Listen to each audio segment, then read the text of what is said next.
बिस्मिल्लाहिर्रहमानिर्रहीम, अस्सलामुअलैकुम। You're watching face to face with Mohammad Akbar Bajwa. Petrol की कीमत में जो रिकॉर्ड इजाफा हुआ है, 331 पे पेट्रोल चला गया है, 330 के करीब डीजल है और 26 रुपये इजाफा किया गया। अच्छा, वैसे ये 26 रुपये इतना रिकॉर्ड नहीं है, ये इससे बड़ा रिकॉर्ड शहबाज शरीफ साहब बना चुके हैं। 30 रुपये का इजाफा उन्होंने एक ही दिन के अंदर, एक ही रात को, बल्कि रात के अंधेरे में उन्होंने वो किया था। लेकिन ये जो इजाफा किया गया, इसकी रीजन बड़ी सिंपल सी है। उसकी रीजन ये है कि एक महीने के अंदर 58 रुपए, 58 रुपीज पेट्रोल जो 2-3 सालों में नहीं बढ़ता, वो बढ़ गया। वजह उसकी ये है कि निगरान हुकूमत किसी को जवाब देनी होती। निगरान हुकूमत वो तो सिर्फ इलेक्शंस करवाने के लिए आए, लेकिन उनकी स्टेटमेंट्स और उनके जो काम है, खासतौर पे पंजाब की हुकूमत, वफाक की हुकूमत, वो दोनों जो स्टेटमेंट्स आती हैं और जो प्रोजेक्ट्स चल रहे हैं खासतौर पे पंजाब के अंदर, जिसका लाहौर हाई कोर्ट ने भी नोटिस लिया, वो यूं है कि जैसे मुंतखब होके आए हैं, लंबे अरसे के लिए इन्होंने यहां पे रहना है और एक पूरा पॉलिसी डिसीजंस कर रहे हैं, वो सब मामला। लेकिन एक बात समझना बहुत जरूरी है, पेट्रोल जिस वक्त 150 रुपये लीटर पे था, 2-3 रुपये बढ़ता था, 1 रुपया बढ़ता था, चीखें मारना शुरू कर देती थी उस वक्त की हिज़्ब इख्तलाफ। और कहा जाता था कि जनाब ये पता नहीं क्या कर दिया इकोनॉमी के साथ इमरान खान ने, मकासद कुछ और थे, आज तो खैर सबको पता ही है। लेकिन ये सिलसिला हुजूर वहां से शुरू हुआ है जब इमरान खान के खिलाफ महंगाई मार्च निकाला गया और इस्लामाबाद की तरफ पीपल्स पार्टी मार्च कर रही थी, बाकी जमातें भी कि हम वहां पे पहुंचेंगे। और फिर उसके बाद सिंध हाउस के अंदर जो बंदे इकट्ठे किए गए और जो तहरीक आदम एतमाद के थ्रू, जी बड़ा कानूनी और बड़ा आईनी रास्ता है, उसके थ्रू ही सब कुछ किया गया। लेकिन ये शुरू सब कुछ वहां से हुआ है और ये महंगाई का सिलसिला उसके साथ डायरेक्टली कनेक्टेड कैसे है? वो ऐसे कनेक्टेड है कि अगर उस हुकूमत को ना निकाला जाता, आज ये कहते हैं कि जनाब उनके किए हुए मुआहदे थे, इन्होंने मुआहदे तोड़े IMF के साथ, उसकी वजह से हमें मजीद सख्त शराइत के ऊपर अब ये सब इकदाम करने पड़ रहे हैं। हुजूर, आप अगर उस वक्त तहरीक इंसाफ की हुकूमत को जबरदस्ती तिकड़म के साथ चलता करने की साजिश ना करते, तो वो हुकूमत भी ये अगले, जिसको आप कहते हैं कि वो लैंड माइंस लगा के गई है, वो इस तरह के काम ना करती। तो ये सब मामला वहां से शुरू हुआ, डिटीरियरेट होता। और बेसिकली बार बार ये कहा जाता है कि जनाब पॉलिटिकल स्टेबिलिटी किसी भी माशरे में, किसी भी मुल्क में ज़रूरी है मुआशी स्टेबिलिटी के लिए। और यहाँ पे पॉलिटिकल स्टेबिलिटी का ये आलम है कि एक सबसे बड़ी जमात है, उसको पकड़ के अंदर बंद किया हुआ है। और इस तरह की महंगाई होती है, अभी आप सुन रहे थे जमात इस्लामी के अमीर सिराजुल हक साहब कह रहे थे कि इतनी महंगाई के अंदर बैठना घर के अंदर जुल्म है। लोग कह रहे हैं जनाब इनकलाब लाना है। अच्छा, जो पॉलिटिकली मोटिवेटेड हैं वो बाहर निकलते हैं, आप उठा के उनको जेल में डाल देते हैं, उठा के उनको डंडे मारते हैं। हिज़्ब इख्तिलाफ की जो सबसे बड़ी जमात है वो एहतजाज ही नहीं कर सकती इस मामले के ऊपर, ताजर एहतजाज करते हैं इसके ऊपर। बिजली की आपने देखे जो बिल आए, उस पर सिर्फ ताजर आपको नजर आए होंगे कि जो सड़कों पर थे। और अच्छा, वो भी कुछ दिन रहे और उसके बाद बिजली के बिल दोबारा आने या फिर पता नहीं क्या करेंगे, क्या मामला रहेगा। एनीवेज, गुफ्तगू आगे बढ़ाते हैं। जिम्मेदार कौन है, ये बहुत इंपॉर्टेंट है इस चीज़ को समझना। ये श्रग ऑफ नहीं कर सकती अब ये जो 16 माह की हुकूमत रही है, ये अपने कंधों से कंधे उचका के सिर्फ ये नहीं कह सकती हमारा कसूर कोई नहीं हो, जी हमें बड़ा दुख हुआ है, पेट्रोल की प्राइसेस इतनी बढ़ा दी, अभी तो बिजली की प्राइसेस और बढ़नी है। अभी तो इसके अलावा डॉलर जो जो इन्होंने वादे किए थे वो किसी किस्म के पूरे नहीं हुए। जब तहरीक इंसाफ की हुकूमत आई थी उस वक्त बड़े जय्यद सहाफ़ी, तज्जियाकार और ये तमाम की तमाम अपोजिशन ये कहते थे कि 6 महीने बहुत होते हैं, 6 महीने के बाद हम आपसे जवाब लेंगे। तो ये जो इस वक्त समर आपको मिल रहा है, मुझे मिल रहा है, हम सबको मिल रहा है महंगाई की सूरत में, ये 16 महीने की जो कमाल कारकर्दगी थी इसहाक डार साहब की और ओवरऑल PDM गवर्नमेंट की, उसका नतीजा सामने आ रहा है। Will start the discussion. I will introduce you to my guest panel. Doctor Shah साहब हमारे साथ होंगे, साबिक वजीर खजाना है, और जावेद कुरैशी साहब हैं, सदर ऑल पाकिस्तान अंजुमन ताजरान सिंध है। मैं सलमान शाह साहब आपकी इजाज़त के साथ जावेद कुरैशी साहब से स्टार्ट करना चाह रहा हूँ, क्योंकि इस वक्त एहतजाज करने का तो किसी को हक नहीं है और जो ये बात भी करे वो मायूसी फैला रहा होता है पाकिस्तान के अंदर। तो आप ही का एक तबका है, ताजिर हैं, वो इस वक्त आम बंदों की आवाज़, और आम बंदे से मतलब कि जो उमूमी तौर पर इतनी महंगाई के अंदर लोग निकलते थे, और तो मैंने अर्ज़ किया ना, निकलने नहीं किसी को दे रहे, आप लोग निकलते हैं। ये जो आप कहते हैं कि हमने ये इजाफा मुस्तरद कर दिया, पूरे पाकिस्तान की जो ताजरान है, ये इजाफा मुस्तरद करने से क्या मुराद होती है? वैसे मैं सिर्फ जानना चाह रहा हूँ, फिर बात को आगे बढ़ाते हैं। कुरैशी साहब। शुक्रिया आपका बाजवा साहब। असल मुस्तरद करने का मकसद ये होता है कि हम इस चीज को कबूल नहीं कर रहे हैं, और जो पेट्रोलियम मसूलात की जो कीमत इस वक्त जो 26 रुपए कुछ पैसे इन्होंने जो बढ़ाई है, या कुछ आप ये देखें कि 1 माह कुछ दिन हुकूमत को केयर टेकर को हुए और उन्होंने तकरीबन 58.5 रुपया इसके ऊपर बढ़ा दिए। हर आने वाली हुकूमत ये कहती है कि पिछली हुकूमत ने ये काम पूरा किया है। हमने बिजली के बिलों में आपने देखा कि कराची से लेके खैबर तक हमने भरपूर ताजिर बिरादरी ने एहतिजाज किया। और मुझे आज ये कोई कहता है किसी सियासी पार्टी, तो ये तमाम करतूत उन सियासी पार्टियों के हैं जो वक्तन वक्तन इख्तिदार में रही हैं, और उसके साथ जो है अवाम के ऊपर जो इस वक्त जुल्म किया जा रहा है। और IMF से जो मुआहिदे हैं, मैं तो सबसे पहले आपके चैनल के तवज्जुह से ये बात करना चाहता हूँ, ये किया जाए IMF से हमारे किस किस्म के मुआहिदे हैं, और यही मुआहिदे हैं तो रोज रोज मरने से बेहतर है कि एक ही दिन आवाम को मार दिया जाए। ताजिर बिरादरी इस वक्त कारोबार न होने की वजह से परेशान है, यूटिलिटी बिल हम अदा नहीं कर पाते, घर से हम कोई बाइक लेकर या कोई बस पे या किसी भी ट्रांसपोर्ट हम इस्तेमाल करते हैं, हर 15 दिन के बाद उसके अंदर इजाफा हो जाता है। आपने देखा होगा पिछले दिनों रेलवे ने 15 दिन में 2 बार अपने किराए बढ़ा दिए। तो आम आदमी जो सैलरी तबका है वो तो अपना बजट मेंटेन ही नहीं कर पाता। कुरैशी और साहब, हम बाकियों को तो एहतिजाज से एहतजाज पीछे- करने नहीं देते, जैसा कि मैंने कहा। मैं थोड़ा सा सिर्फ इस पे भी आपका कमेंट लेना चाह रहा हूं। हड़ताल वगैरह आप लोग करते हैं, फिर उसके बाद वो खत्म हो जाती है, कोई प्रेशर वगैरह भी होता है कि हड़ताल नहीं करनी? सर देखिए बाजवा साहब, प्रेशर हर जगह पे होता है। हमारे पास हम जो है सियासी वर्कर नहीं है, हम बिजनेसमैन लोग हैं, टैक्स जी। पेयर लोग हैं। हमारे पास सियासी जमातों की तरह वर्कर नहीं होते। हमें 2-4 घंटे धूप में खड़ा होना पड़ता है तो हमारे लिए ज्यादा मुश्किल काम होता है। लेकिन इस मुल्क के खातिर, इस आवाम के खातिर हमने ये कुछ किया है। हमारी आवाम में इतनी मायूसी है कि आप कितने भी रेट बढ़ा दें, लोग रोडों पे आने के तैयार नहीं है। लेकिन ताजिर बिरादरी ने ये साबित किया, जो कराची से ये कैंपेन जो शुरू हुई, और आपने देखा कि पेशावर और कोयटा और इस्लामाबाद और इसी तरीके से लाहौर, मुल्तान, तमाम जगहों पे हमने भरपूर एहतिजाज किया। लेकिन उस एहतिजाज का नतीजा ये हुआ, हमें बजाय आवाम को कोई रिलीफ देने के मजीद इस महंगाई के सुनामी में हमें फंसा दिया गया है। और इस तरीके के जो मामला आवाम के साथ हो रहे हैं, मैं बात ये कि आपके चैनल के मैं तवज्जुह तो से फिर वही बात कर रहा हूं कि वो तो जो इजाफे कर रहे हैं वो तो जिम्मेदार नहीं ना किसी भी चीज के, और उनको फर्क भी कोई नहीं पड़ता। जिन्होंने एहतजाज करना था उन्हें एहतजाज करने की इजाजत नहीं है, और हम आपके शुक्रगुजार हैं, आवाम आपके शुक्रगुजार हैं कि चले यार कोई तो निकल रहा है जिसको पकड़ के जेल में नहीं डाल देंगे, कोई मामला नहीं हो जाएगा और मायूसी फैलाने का इल्जाम नहीं लग जाएगा उसके ऊपर। सलमान शाह साहब, इल्जाम किसको दें, किससे जवाब तलब करें? 16 महीने की हुकूमत रही है, तमाम तरह के जो वादे थे, जितने दावे थे, बल्कि एक भी उनमें से पूरा नहीं हुआ, माशाल्लाह माशाल्लाह। लेकिन अभी भी इस वक्त एज वी स्पीक हम निगरान हुकूमत की बात करते हैं, और ये मैं नहीं कहता, ये पीपल्स पार्टी कह रही है कि इस निगरान हुकूमत के अंदर 3 मुशीर जो है, खासतौर पर फवाद हसन फवाद साहब, तौकीर शाह साहब, आहद चीमा साहब, ये तो बाकायदा PMLN की टीम है जो उनके साथ गवर्नमेंट में भी थी, निगरान गवर्नमेंट के अंदर भी बैठी हुई है। ये अगेन पीपल्स पार्टी का भी इल्जाम है, it's a very common sensical thing. तो इल्जाम उन पर भी तो जाता है, 16 माह जिन्होंने हुकूमत की और उसके बाद अभी भी हुकूमत का पार्ट है ना हुए। व्हाट वुड यू से? देखिए, एक चीज़ तो ये है कि पॉलिटिक्स असाइड, पिछले 16 महीने में तकरीबन 2 बजट्स आए। एक बजट मिफ्ता साहब ने दिया और दूसरा बजट दार साहब ने दिया, और इन दोनों बजट्स को मैं ये कह सकता हूँ कि इन्होंने हमारी प्रॉब्लम्स को और ज़्यादा गहरा किया। एक्चुअली हमें ज़रा देखना पड़ेगा कि मसला क्या है। मसला इस वक्त पाकिस्तान के तो बहुत से मसले हैं। Economically there are just too many things happening at the same time.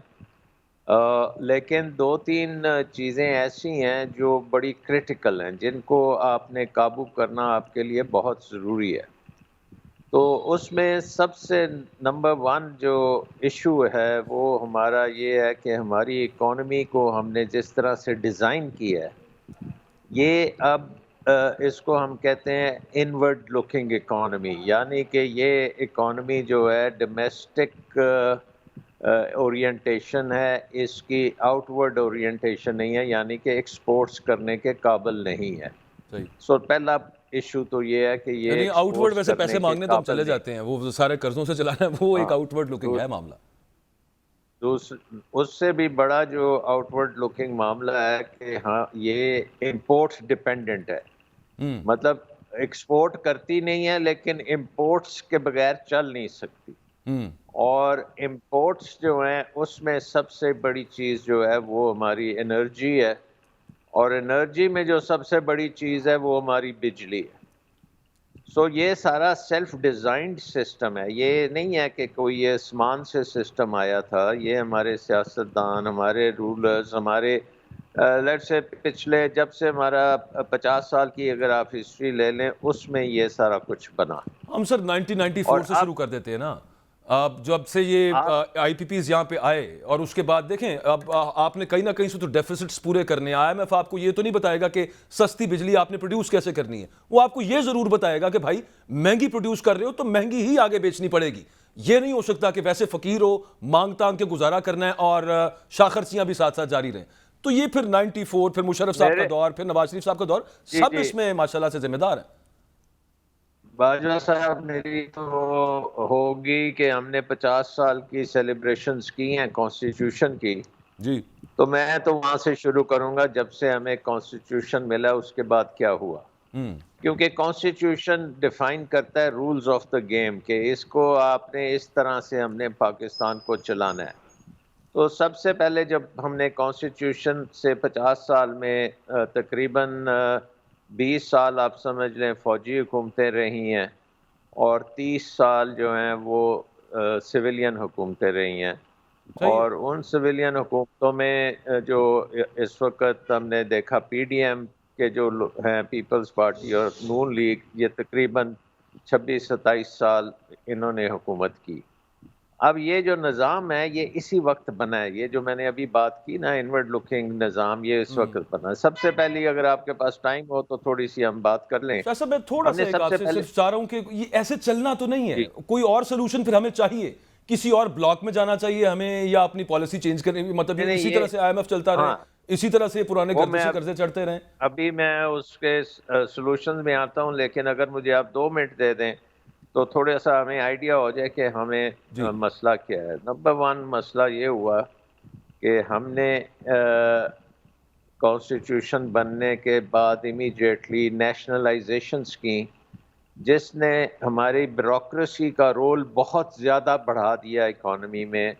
हमने उनको दफ्तरों से निकाल के कंपनियों में बिठा दिया, हम्म। कंपनियां भी उनके सपोर्ट कर दी, और उन्हें कहा कि जी आप सब कुछ करेंगे, बिजनेस भी करेंगे, अप्रूवल भी देंगे, रेगुलेट भी करेंगे।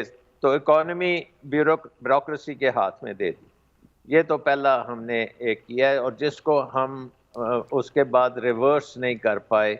वो जो ब्यूरोक्रेटिक रेड टेपिज्म इकॉनमी में है, जिसके खिलाफ अब हम बहुत सी कोशिशें करते नहीं हैं कि सर, उस पे किसी हमने तरीके से SIFC बना ली है माशाल्लाह, वो स्पेशल जी। तो इन्वेस्टमेंट फैसिलिटेशन काउंसिल जो बेसिकली है वो रेड टेपिज्म को बाईपास करने के लिए बनाया ना हमने।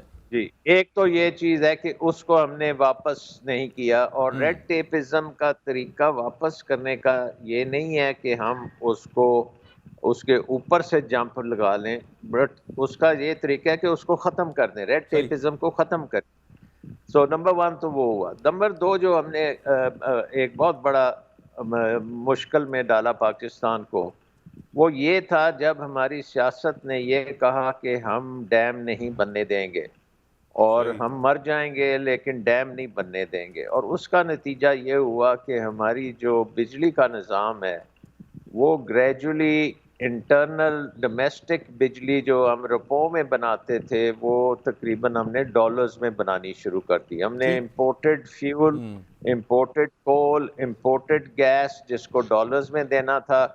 फिर हमने उसके साथ आईपीपीज की आपने बात की, उनको हमने कहा कि हम डॉलर में आपको पे करेंगे, और आप बिजली बनाएं या ना बनाएं फिर भी हम देंगे, आप जस्ट इन्वेस्ट करें। और हमने बड़े बैंड बाजे बजाए कि पाकिस्तान में बेहतरीन इन्वेस्टमेंट आ गई, हालांकि वो मतलब बहुत शाह साहब, हर काम हमने डेडली उल्टा ही किया है। और उसमें एक और चीज़ उल्टा। जो आपकी बात से मुझे समझ आती है, आपने अच्छा किया कि आपने 1973 के जब से आइन बना उसके बाद से आपने उसको स्टार्ट किया। चलें, अयूब खान साहब का दौर बीच में से हम निकाल देते हैं, उससे पहले वाला इरा भी निकाल देते हैं, उसके बाद भी हुकूमत जिन्होंने की वो है परवेज मुशर्रफ, मुस्लिम लीग काफ, जी पीपल्स पार्टी, PMLN, और वो जिन्होंने मिल के कितने साल बन गए, अब तकरीबन 50 साल कर दिया ना सीधा, क्योंकि 50 साल की उसकी वो हो गई, एनिवर्सरी मनाई हमने आइन की। उन 50 सालों में जिन्होंने 3.5 साल हुकूमत की, कहा यह जा रहा है कि आज मुल्क 3.5 साल की हुकूमत करने वालों की वजह से यहां पे पहुंचा हुआ है। और जिन्होंने 50 साल बाकी जो 46.5 साल जिन्होंने किया उनका कोई लेना देना नहीं है। जी आगे मैं खैर कुरैशी साहब से मैंने एक सवाल उन्हीं का पूछना है। सारा सर एब्सोल्युटली आई थिंक एक जो चीज़ है ना वो अब जो इमीडिएट मामला आ गया जिसकी तरफ आप बात कर रहे थे कि 35 रुपए या 25 रुपए तेल की कीमत बढ़ गई है, बिजली की बढ़ गई है। वो इसलिए बढ़ रही है कि हमारी हुकूमत, जो मैंने अभी पहले बात की कि जिसका हमने रोल बहुत ज़्यादा है, ब्यूरोक्रेसी के हाथ में दे दिया है, उसका खर्चा भी बहुत ज़्यादा है और उसके खर्चे को पूरा करने के लिए हमें लोगों की जेबों में से पैसे निकालने पड़ते हैं और हमारे पास कोई आउट ऑफ बॉक्स सोल्यूशन अभी तक नहीं है। मैं एक ना मेरे ज़हन के अंदर तो सर एक सवाल आता है, अगर आप इजाजत दें शाह साहब। अगर आप एक चीज मैं बता दूं जी जी कि ये जो पेट्रोल की कीमत है उसमें तकरीबन 80 रुपए के करीब आपके टैक्सेस हैं 1 लीटर में। जी जी सो अगर आपकी इस वक्त 333 रुपए की प्राइस जो है उसमें 80 rupees is just pure taxes. उसके बाद बाकी इनएफिशिएंसीज पब्लिक सेक्टर के और अच्छा वो डेवलपमेंट लेवी, अभी लेवी की मद में भी बढ़ाए गए हैं। वो लेवी का आजकल मुझे नहीं समझ आई, वो टैक्स ही है, वो डेवलपमेंट हो कहां पे रही है, किस चीज की डेवलपमेंट कर रहे हैं। मैं सिर्फ एक मिनट में कुरैशी साहब से एक सवाल पूछना चाह रहा हूं सर, मेरे जहन के अंदर वो फंसा हुआ है और वो हर बंदे के जहन के अंदर भी वही मामला है। अभी थोड़ी देर पहले कुरैशी साहब, शायद आपने सुना भी हो, इब्तदाइये के अंदर जो लोगों से हमने बात की शहर में, हर बंदे का और ओवरवेलमिंग मेजॉरिटी का ये कहना है कि भाई सड़कों पे निकलो, बाहर निकलो, ऐसे तो मामला नहीं चलेगा। निकलता कोई भी नहीं है, वो डरा दिया हुआ है लोगों को, शायद इस वजह से नहीं निकलते। आपका क्या ख्याल है, क्यों नहीं लोग, इतनी महंगाई, कभी तो थोड़ा सा महंगाई होती थी और लोग बाहर सड़कों पे होते थे, ये क्या मामला हुआ है कि आप सिर्फ इस वक्त ताजरी, इन एक्चुअलिटी आपका काम नहीं है, अवाम का काम होता है, पॉलिटिकल वर्कर्स का काम होता है। अब ओवरऑल पॉलिटिकल वर्कर को भी छोड़ दें, आम आवाम जितनी बिलबिला उठती है बाहर निकल आती, क्यों नहीं वो रिएक्शन होता कुरैशी साहब आपके ख्याल में आजकल? देखिए बाजवा साहब, आपने बहुत जबरदस्त बात कही और बिल्कुल मैं इस बात की तारीफ करता हूँ जो आप ये बात कह रहे हैं कि अवाम बाहर क्यों नहीं निकलती। उसकी मेन वजूहत ये है कि अवाम किसके लिए बाहर निकले। अवाम के लिए कोई कयादत नहीं है, जो कयादत है वो खुद उनका करा धरा है। ये आज इस मुल्क के ऊपर किसके ऊपर भरोसा करें? क्या हम उससे पिछली हुकूमत या उससे पिछली हुकूमत या मौजूदा हुकूमत, तमाम लोगों ने इस अवाम को चूना लगाया है। जब इलेक्शन का दौर आता है तो ये स्वाने ख्वाब दिखाते हैं अवाम को, और जब ये इख्तिदार में आते हैं तो ये तोते की तरह आंखें बदल लेते हैं। मुझे नहीं पता ये केयर टेकर हुकूमत का क्या काम है। अब ये IMF से उन्होंने क्या मुआहिदा किया है, पिछली हुकूमत ने क्यों नहीं अवाम के सामने लेकर आते? अवाम आए। देखिए, कयादत के बगैर अवाम रोडों पर नहीं आएगी।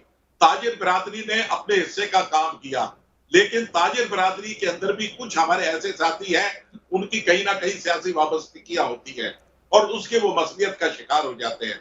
लेकिन ये काम ताजिर बिरादरी का नहीं है कि वो लोगों को मोबिलाइज करे और वो धरने दे और वो जनाब बड़ी बड़ी रैलियां निकाले। लेकिन अवाम किसे देखे, किसके पीछे लगे? अवाम में मायूसी इस वजह से है। और जिस तरीके से सलमान शाह साहब ने जो बात की है, ये IPC जो हमारी जो है, इनका करा धरता ही तो है। जो वो मुआहदे, महंगे मुआहदे जो हमने किए, जो बिजली हम इस्तेमाल नहीं कर रहे उसके पैसे भी हमें आवाम को देने। जो लोग वहां से मुख्तलिफ इदारों पे जो बिजली के, मेरे ख्याल जो मेरी मालूमात है, जो 2,000 अरब रुपए से ऊपर है, वो बैंकों से जो लोन लिया है वो भी आवाम की जेबों से जा रहा है, उनके ऊपर जो मार्कअप है। तो ये कहाँ का इंसाफ है, कहाँ की रियासत है? रियासत का काम बड़ा माँ जैसा होता है, लेकिन बिल्कुल है। यहाँ पे तो जी इतना बोझ लाद के चीखने की भी इजाजत नहीं है, बोलने की भी इजाजत नहीं है। अच्छा, ये वैसे इस वक्त कसाईयों का काम हो रही है। अवाम की जो खाल उधेड़ी जा रही है, वो क्यों उधेड़ी जा रही है? अवाम ने कसूर क्या किया? आज खित्ते के अंदर सबसे महंगा जो है पेट्रोल, वो पाकिस्तान के अंदर है। हमें तो शर्म आती है जब हम बाहर जाते हैं, सफर करते हैं, हमारे पास पासपोर्ट की कोई कदर नहीं है। सर हमें तो ये, अब आपकी बात बिल्कुल दुरुस्त है, समझ यहाँ पे ये नहीं आती कि हम रशियन ऑयल की तरफ गए, फिर अच्छा सारे प्लान बना लिए, मुसद्दिक मलिक साहब ने प्रेस कॉन्फ्रेंसेस की, उससे पहले तहरीक इंसाफ की हुकूमत तो कहती रही, लेकिन उनको तो मौका ही नहीं ना मिला। उसके बाद मामला पता चला जी वो रशियन ऑयल जो है वो यहाँ पे रिफाइनरीज के अंदर रिफाइन ही नहीं हो सकता, ईरानी ऑयल है, फिर वो कहते हैं कि हमारे पास उसके हिसाब से रिफाइनरी नहीं है। सलमान शाह साहब, मतलब ये है आउट ऑफ बॉक्स सोल्यूशंस कि कुछ ऐसा करें कि हमारा जो बिल है इंपोर्ट का एनर्जी रिक्वायरमेंट्स के हवाले से, खासतौर पे पेट्रोलियम प्रोडक्ट्स का, वो नीचे आए, कम हो। मैं एक आपसे पॉलिटिको इकोनॉमिक सवाल पूछना चाहता हूं, वही जो कुरैशी साहब बात कर रहे थे, और वो ये है कि लोगों को जो एहतजाज की बुनियादी जमहूरी हक जो है उससे एक बहुत बड़ा तबका यहाँ पे महरूम है। डरे भी होते हैं लोग कि यार बाहर निकलेंगे तो पता नहीं वो डंडे चल जाएंगे, क्यों जो एक प्रेसिडेंट सेट हुए हैं, सब मामला बने हैं, वो सब कुछ मिल मिला के अब सब साथ कर दिया जाता है। ये जो सोच है कि ये एक दफ़ा आवाम को बर्दाश्त कर लेना चाहिए, अब सब्र करें, जिस तरह से मर्जी पेट काट के सब्र करें, यही तरीका है कि हमने ये बड़ी इंपॉर्टेंट सर्जरीज हैं जो इकोनॉमी के अंदर हमने करनी है, तो ये करने दे दी जाए, उसके बाद फिर आगे आहिस्ता आहिस्ता मुल्क की ट्रैजेक्टरी ठीक होगी। लेकिन अभी अवाम के लिए वो वाला वक्त है कि बर्दाश्त करें, सब्र से काम लें और चुप करके बैठें, अगर जख्म लगता है तो सी ना करें। तो आगे आपको लगता है कि ये जो स्ट्रैटेजी, ये पहले भी बड़ी दफ़ा वैसे हम सुन चुके हैं, लेकिन ये जो इस वक्त सर्जरियां कर रहे हैं, जो कहा जाता है कि जनाब ये बड़ी ज़रूरी हैं, इनसे आगे हमारा रुख सही हो जाएगा, सब ठीक हो जाएगी सलमान शाह साहब? देखिए, असल में बात यह है बाजवा साहब कि जो असल सर्जरी है वो नहीं हो रही। और जो मैंने शुरू में बात की कि मिफ्ता साहब ने एक 16 महीने में 2 बजट्स आए हैं ना, उन दोनों बजट्स में से हमें नज़र आता है कि किसी को कोई परवाह नहीं है कि अवाम के साथ क्या होता है। उसका वजह ये है कि मिफ्ता साहब का जो बजट था वो ऐसे नहीं लगता था कि एक ऐसे मुल्क का बजट है जो क्राइसिस में है, जो इकोनॉमिक क्राइसिस में है। और आपको हैरत होगी कि अगर नंबर्स पता लगें लोगों को कि फेडरल गवर्नमेंट और प्रोविंशियल गवर्नमेंट के बजट्स को कंबाइन किया जाए तो कोई 20,000 अरब से ऊपर के बजट्स मिफ्ता साहब ने दिए, और जो अभी दार साहब का जो पिछला बजट था वो तकरीबन 23,000 अरब रुपए का है। और इसमें मेरा ख्याल है कि अगर हमने सर्जरी करनी है तो इस बजट को हमें कम से कम 3,000 अरब रुपए से कम करना पड़ेगा इमीडिएटली, जो कि फजूल खर्चियाँ हैं बहुत सी, वो करनी पड़ेंगी। हम ये कहेंगे, मसलन आप देखें कि इलेक्शन से पहले कहते हैं जी कि हर एमएनए की कंस्टिट्यूएंसी में 1 अरब रुपया दिया गया। सो ये आपको 3,000 अरब आपने बजट में से स्लैश करना है, मेरी नज़र में वो है सर्जरी। अगर वो आप करने में कामयाब हो जाते हैं तो फिर आपको इतनी ज़्यादा ये टैक्सेस का जो भरमार है इस वक्त लगा हुआ वो आपको नहीं करना पड़ेगा। आप बिजली में भी रिलीफ दे सकते हैं, आप पेट्रोल में भी रिलीफ दे सकते हैं, और इसके साथ साथ आप एक और काम कर दें कि वो जो सुर्ख फीते की हमने बात की थी उसको कैंची से काट के फेंक दें और फ्री अप करें इस इकोनॉमी सलमान शाह साहब, हम असल ब्यूरोक्रेट्स की हम बात कर रहे थे, मैंने एक्चुअली ना ब्रेक की तरफ जाना है, तो आपका आर्गुमेंट आ गया, मैं उसमें सिर्फ ये ऐड कर रहा था कि आवाम को समझाने के लिए कि ब्यूरोक्रेट्स की बात हो रही है जी। सुर्ख फीते से मुराद ये जो बाबू हैं, ये जो जकूटा जिन कहते हैं, वो इनको मतलब ये मुझे काम क्या करूं, मैं किसको खाऊं, ये काम नहीं को होने देते। सुर्ख फीता यानी कि फाइल चली जाएगी इधर से उधर, इधर से उधर, ऑफिशियल डम के अंदर चीज़ों को फंसा के लंबा करके ये सब मामला आगे चलता रहता है। सलमान शाह साहब हमारे साथ मौजूद थे, जावेद कुरैशी साहब थे, दोनों का बहुत शुक्रिया। और इससे एक और चीज़ जो आर्ग्यूमेंट बिल्ड कर रहे थे यहाँ पे सलमान शाह साहब, पॉलिटिक्स की वजह से बहुत सारे डिसीजंस हमारे सियासतदानों ने इर्रिस्पेक्टिव ऑफ द पार्टीज, सब नहीं तकरीबन अपने अपने मफाद के लिए ना फिर डिसीजन ले लेते हैं और मुल्क का ज़रा कम सोचते हैं। तो फिर वहाँ से शायद गुमान होता है कि यार जो आर्मी चीफ साहब ने फरमाया ताजरों के साथ मुलाकात के अंदर कि कोई भी सियासी जमात मुखलिस नहीं है मुल्क के साथ, पता नहीं शायद फिर दुरुस्ती बात होगी अगर इसी तरह से सब मामले को देखा जाए। ब्रेक लेंगे ना, तो ब्रेक के बाद हमारे साथ होंगे अकील करीम ढेड़ी साहब। अकील करीम ढेड़ी साहब की मुलाकातें भी रही हैं अस्करी हायर अप्स के साथ, मतलब इकोनॉमी को ठीक करने के हवाले से। उनसे ही पूछेंगे कि जो प्लान्स हैं आगे इकोनॉमी को ठीक करने के हवाले से, और जो खुद चीफ साहब ने महाज संभाल लिया है, बहुत अच्छी बात है क्योंकि ये ब्यूरोक्रेट होने नहीं देते और फिर हर तरफ से खींचातानी चलती रहती है। तो वो होगा कैसे, क्योंकि इतनी महंगी बिजली, इतनी महंगी गैस, इतनी महंगी प्रोडक्शन कॉस्ट्स के साथ कैसे हम यहाँ पे वो इंडस्ट्रीज वगैरह करेंगे, सब मामला करेंगे। पूछते हैं अकील करीम ढेड़ी साहब से ब्रेक के बाद।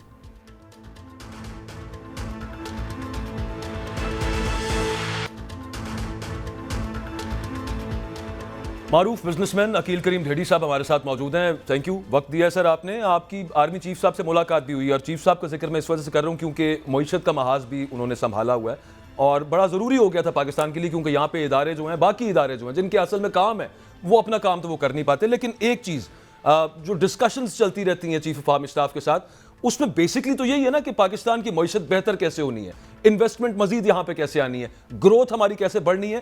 तो एक बड़ी सिंपल सी बात है, ऐसी फ्यूल कॉस्ट्स के साथ, ऐसी एनर्जी कॉस्ट्स के साथ कौन यहाँ पे इन्वेस्टमेंट करेगा? इसका क्या हल निकला मीटिंग्स के अंदर रेड्डी साहब? देखिए, मकसद मिलने का सिर्फ यही था कि जो हालात थे उन हालात में लोगों का कॉन्फिडेंस लेवल बन नहीं रहा था।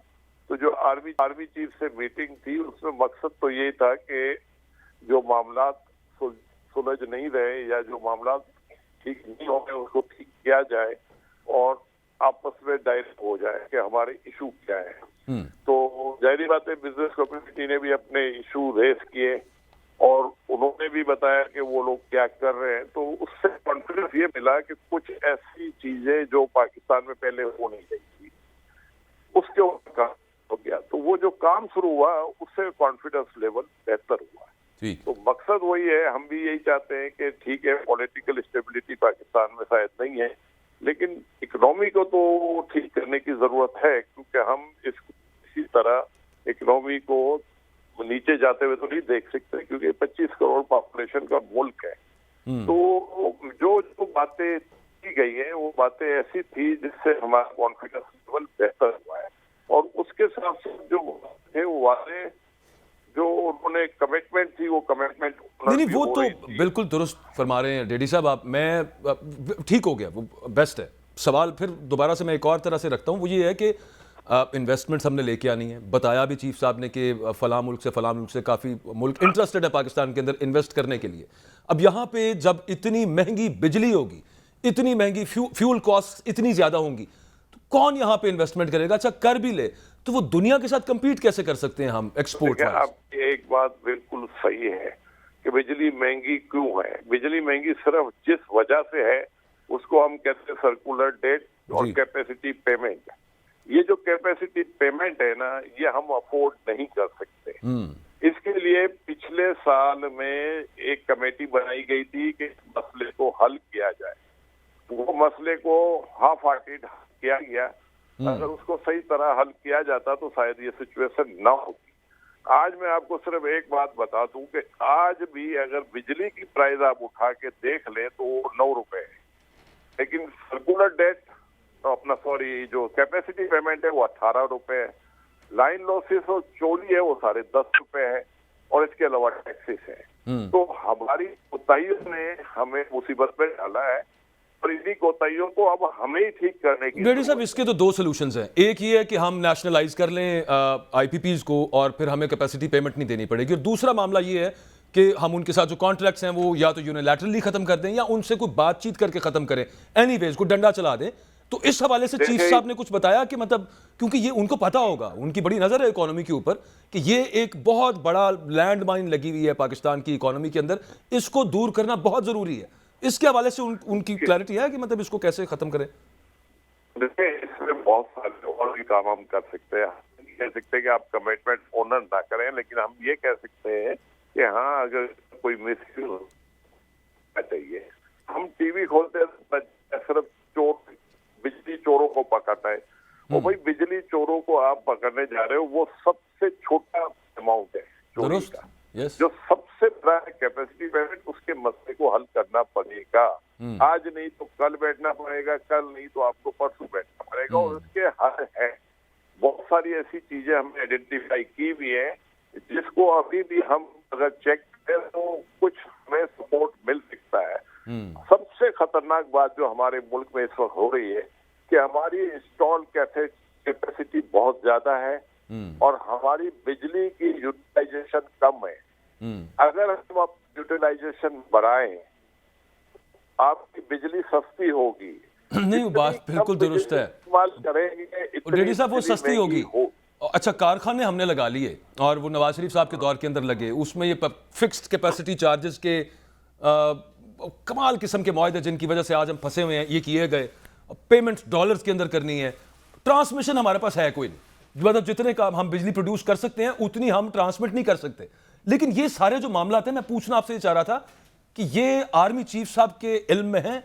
क्योंकि देखें यहाँ पे किसी से और तवक्को नहीं है, उन्होंने वो करना है, वो डंडा चलाएंगे तो कोई मामला मेरा ख्याल है शायद बेहतर हो जाए। देखिए, इस पाकिस्तान में मैं समझता हूँ कि आर्मी का सपोर्ट तो है और जो काम हो रहा है उसी सपोर्ट से हो रहा है और इसी सपोर्ट को कंटिन्यू जारी रखना पड़ेगा।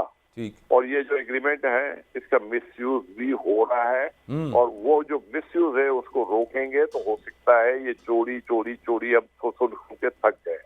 मैंने कहा ना कि चोरी कम है, प्रोजेक्ट के अंदर चोरी ज्यादा है, तो जिस जगह पैसा आपको ज्यादा मिलता है वो वहाँ ढूंढने की जरूरत है।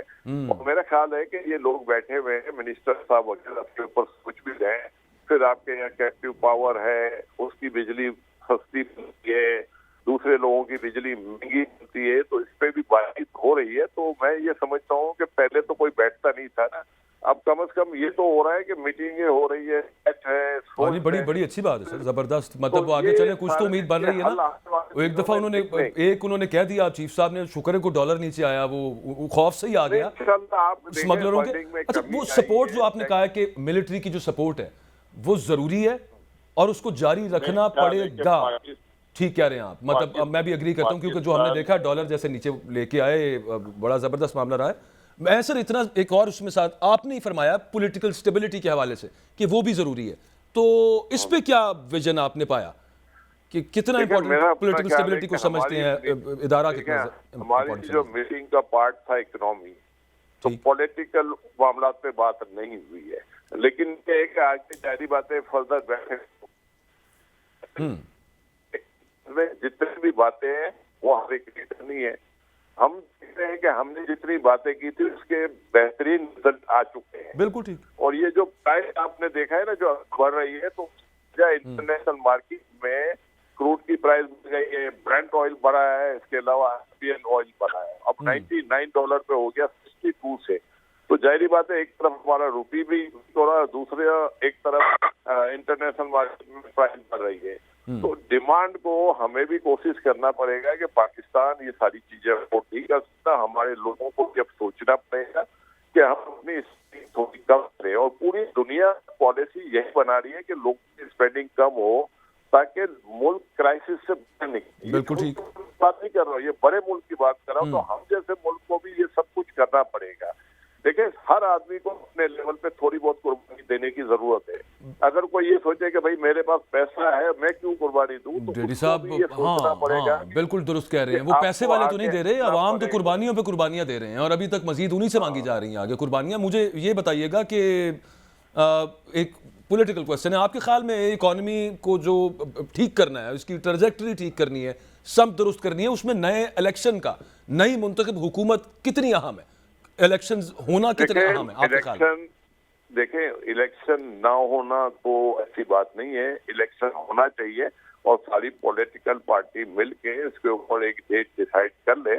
जाहिर बात है कि ये केयरटेकर गवर्नमेंट और आर्मी मिलके एक अच्छी इकोनॉमी पॉलिसी दे दे, आगे चले ताकि हमारे मुल्क इससे बाहर निकले। पीछे हम काफी मुसलसल 1-2 साल हमारे बेहतर जाते हैं और उसके बाद फिर हम क्राइसिस। जो आप यू थिंक कि इलेक्शंस जरूरी हैं अगर इकोनॉमी भी हमने ठीक करनी है? इकोनॉमी के लिए जब आप इलेक्शन नहीं कराते तो फिर आपके ऊपर सैंक्शन वगैरह लगना शुरू हो जाती है, आप फर्दर मुसीबत में चले जाएंगे। तो मेरा नहीं ख्याल है कि हम ये कह सकते हैं कि इलेक्शन ना हो, लेकिन इलेक्शन अगर 3 महीने की जगह 6 महीने के अंदर हो जाए तो इतना फर्क नहीं पड़ेगा।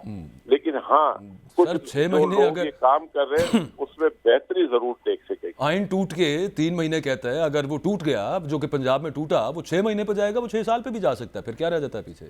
देखिए, मेरा ख्याल है कि इलेक्शन जब होने चाहिए जब ये तैयारी, सियासी पार्टियों की तैयारी हो और मुल्क की इकोनॉमी भी सही डायरेक्शन चल रही हो। और इस वक्त जिस तरीके से काम हो रहा है, मैं ये समझता हूँ 3 महीने गुजर चुके, 3 महीने तो करीब रह चुका है, ऑलरेडी वायलेशन बहुत चुकी है। अब आगे चले जाएंगे, पंजाब और खैबर पख्तूनख्वा निकल चुके हैं 3 महीने वाइन की वायलेशन तो हो चुकी है। और इसका मतलब वही हुआ, फिर स्टेटमेंट वो हमने सुनी भी थी, वो चीफ साहब की थी कि मतलब सॉरी उनकी नहीं थी, ओवरऑल वैसे कहा जाता है कि मुआशत पहले ठीक कर लेते हैं, सियासत फिर उसके बाद जरा स्टार्ट करेंगे इलेक्शंस वाला। आप यही कहना चाह रहे थे ना सर? मैंने ये नहीं कहा, मैं ये कह रहा हूँ कि सबकी तैयारियां होनी चाहिए। ठीक। अगर एक आधा महीना इधर उधर हो जाता है उससे इतना फर्क नहीं पड़ता, लेकिन मुल्क की एक्सरसाइज होनी चाहिए हर सूरत। बिल्कुल ठीक। Thank you very much sir आपके वक्त का। टाइम रेस्ट्रेंट एक्चुअली, एक ब्रेक लेनी है, ब्रेक से वापस आते हैं। मुजम्मिल असलम साहब हमारे साथ होंगे, उनसे कुछ ये पूछेंगे कि यार इतने पैड़े हालात तो अफगानिस्तान के नहीं हुए, वहाँ पे 107 अफगानी जो उनकी करेंसी है उसका $1 आ जाता है, पेट्रोल वहाँ पे सस्ता है, वो चले वो जो मर्जी स्मगलिंग करते हैं। श्रीलंका के हालात दिवालिया होके अगर कंपेयर किया जाए तो पाकिस्तान से बेहतर है। तो क्या मामला हुआ है पाकिस्तान के साथ इन पिछले लास्ट 16-17 महीनों के अंदर कि ये यहाँ तक पहुँच गए हैं? ब्रेक के बाद बात करें।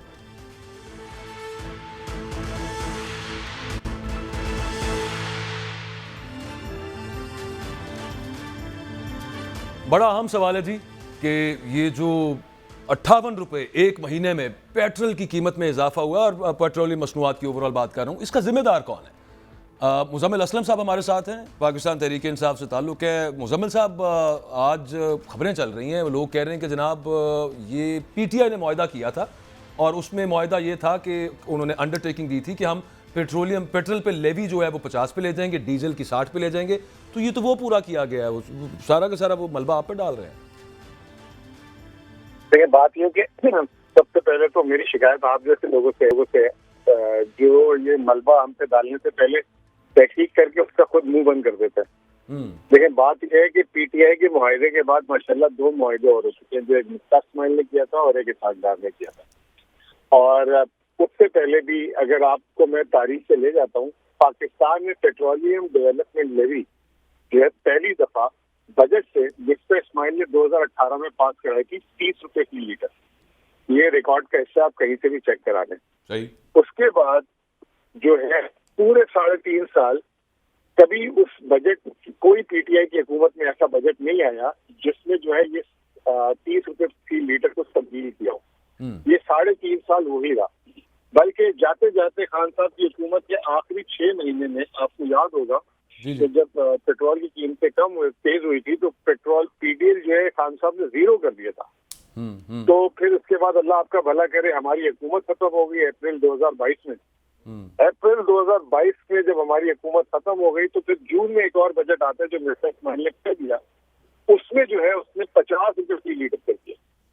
और फिर इसहाक डार साहब आते हैं, इसहाक डार साहब ने इस बजट में 60 रुपए की लीटर कर दिया। तो ये जो झूठ की वजह से जो चैनल्स बोल रहे हैं आज इनकी लीडरशिप का हाल है। और मैं तो खुद इस चीज़ पे, मुजम्मिल भाई, मैं इस चीज़ पे परेशान हूँ कि 150 रुपए पे पेट्रोल था। मैंने प्रोग्राम भी यहीं से स्टार्ट किया कि उस वक्त तो कई वो नाच नाच के घुंघरू तोड़ लेते थे, इतने अजियत के अंदर वो ये सब मामला करते थे। और उस वक्त महंगाई मार्च निकले, सारा कुछ हुआ, उससे डबल, इफेक्टिवली डबल से भी ज्यादा कर दिया पकड़ के। क्या कुछ तो गलत किया ना इन्होंने 16 महीने के अंदर? देखिए, 3 चीजें गलत हुई है। पहले तो ये कि जो इन्होंने 30 रुपए से 60 रुपए पेट्रोलियम लेवी, इस भी इन्होंने किया तो 60 भी इन्होंने किया। इमरान खान की हुकूमत का एक और क्रेडिट सुन लिया। जब इमरान खान की हुकूमत आई थी ना तो IMF से मुआहदा और पाकिस्तानी ने जिंदगी भर 17% सेल्स टैक्स पेट्रोल में अदा किया। इमरान खान ने सिफर किया, IMF को उसको मनाया और आज तक सिफर है अब सेल्स टैक्स। वरना ये 2018 से पहले ये भी जो है 17% था।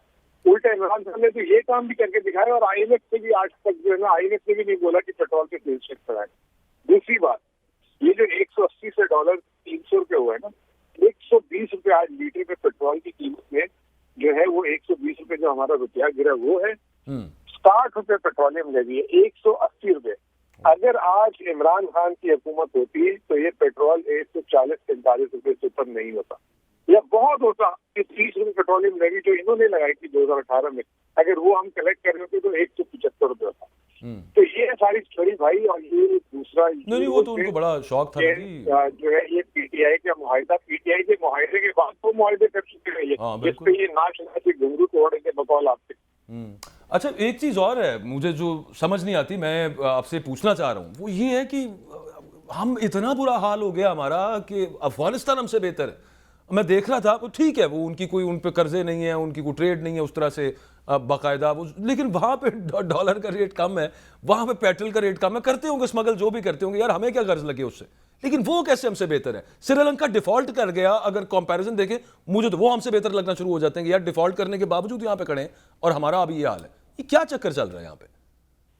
देखिए, अफगानिस्तान की तो आपने खुद सबसे पहली बात आइडेंटिफाई कर दी कि अफगानिस्तान की इस वक्त जो है ना, क्योंकि अमेरिका साबित था तो हमारे अफगानिस्तान पे कोई बरूनी कर्जा नहीं, हाँ जी, और वहाँ पे वैसे ही बैंकिंग निजाम भी नहीं है, तो कोई जैसे कि हुकूमत भी अपने इखराजात चलाने के लिए कर्ज नहीं लेती। यहाँ पे तो अब हाल ही हो गया कि बजट के लिए सिर्फ इतना टैक्स आता है कि सूद अदा कर सके। इस साल तो शायद लग रहा है कि सूद के बराबर भी टैक्स न जमा हो, तो पूरा का पूरा मुल्क जो है वो कर्ज से चल रहा है। तो एक तो वजह ये हो गई कि आप जो है इस वजह से अफगानिस्तान और श्रीलंका से बुरे हाल में है, क्योंकि आपने कर्ज मकामी भी देना है, बैरूनी भी देना है। दूसरा जो है ना, डिसिप्लिन की बात है और सियासी क़यादत की बात है। अफगानिस्तान के तो मसले कुछ और है, वहाँ तो अभी श्रीलंका की बात कर लें। श्रीलंका में जब पिछले साल तमाम तर मसाइल हुए, तो उसके बावजूद भी वहाँ पे जो है इस वक्त सियासी क़यादत ही मुल्क को चला दी, और वो ही जो है फैसले ले रहे हैं, और उन्होंने IMF से नेगोशिएट भी किया और उनको मैंडेट भी। बिल्कुल ठीक है। आप वैसे सारी बातें सुन के ना, मैं आई एम सॉरी, मेरा टाइम असल में खत्म हो गया है। मैं उसको, आपका बहुत शुक्रिया, आपने वक्त दिया। We were left with very little time. तो एनीवेज वो बात सुन के ना, एक लेमैन को, एक आम आदमी को लगता यूं है कि यार अफगानिस्तान और श्रीलंका हमसे बेहतर है, तो इसका मतलब है यार दिवालिया हो जाए तो फिर बेहतर है, शोरश ज़दा हो जाए तो वो बेहतर है, दुनिया से आप कट जाएं तो बेहतर है। मतलब आम बंदे ने तो इकोनॉमी के हवाले से सोचना है। तो यहाँ पे पाकिस्तान के अंदर जो मामला चल रहे हैं वो आपके सामने ही है। आज का प्रोग्राम आपने देखा है, फीडबैक दीजिएगा और कल मिलते हैं इंशाल्लाह।